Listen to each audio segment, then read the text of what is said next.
Naomba mzazi au mwakilishi wa bibi harusi asimame na atoe baraka zake ili tuendelee na ibada.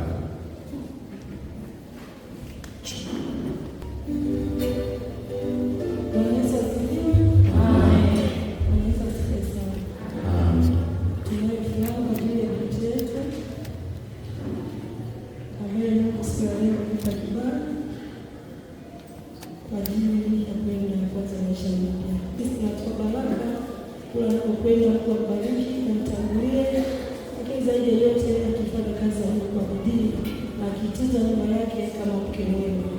Basi baada ya hiyo ninaomba